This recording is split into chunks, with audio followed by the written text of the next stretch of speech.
Okay, I'm going to share a little exercise with you guys today. It's from the Louis Bellson Modern Reading Text in 4/4, page 16. Line 1 is what I'm going to play.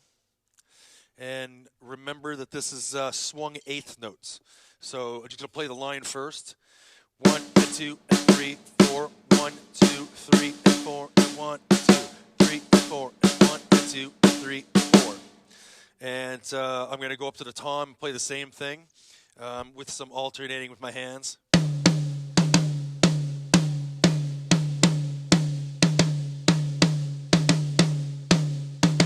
Okay, now I'm going to fill in eighth note triplets, ghosting on the snare, and still playing the same accents on the tom as I just did. Okay, it's going to sound like this. 1, 2, 3, 4.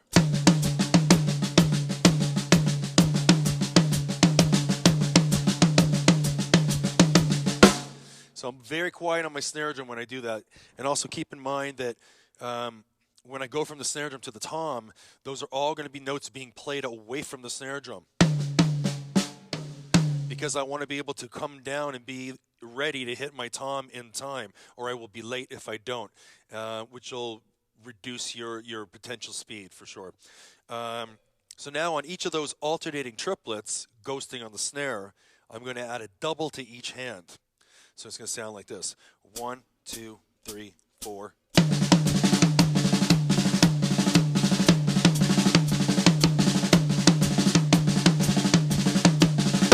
Okay.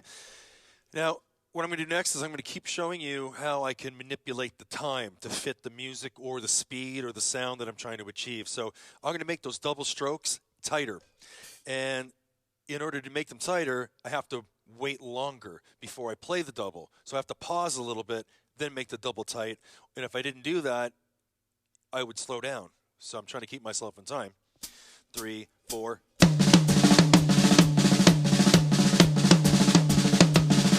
Okay. I make them a little more tight than that. It's going to end up being like a rough.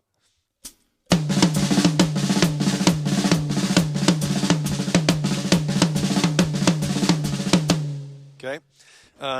But my purpose that I want to show you here is not to make them tighter, it's to make them looser, to go the other way. I'm going to widen those doubles as much as I can. And in doing so, it's going to start to become like a polyrhythm, like 5 against 1. So like 1, 2, 3, 4, 5, 1, 2, 3, 4, 5, 1, 2, 3, 4, 5, 1. But with double strokes on the snare. 1, 2, 3, 4, 5, 1, 2, 3, 4, 5, 1, 2, 3, 4, 5, 1. Which will sound something like this.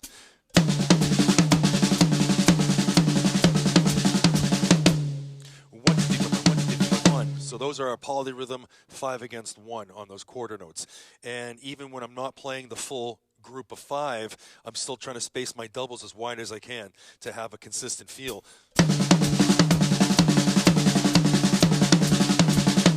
Okay? When you put that up to speed and you get faster, it's going to smoothen itself out. And it's going to give kind of the effect as if you were playing 16th note triplets on the snare drum all the way through, which are faster to play. It'd kind of be like playing double paradiddles, like. So if I played that with 16th note triplets filling in between with the double paradiddle kind of vibe, it would sound like this: 3, 4.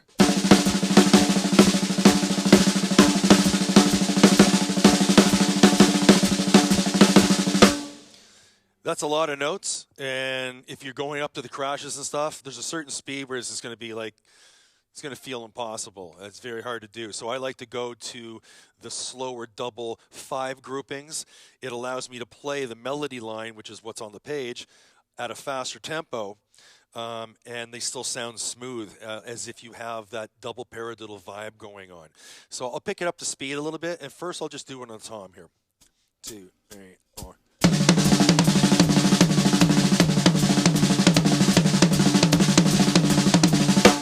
Right? So, if I put it in, I like to the crash cymbals and stuff, the combinations. Once you get stuff like that, I like to play a beat, do a couple little fills, and then throw it in. So you get used to not playing it so much like an exercise, but it becomes part of what you do.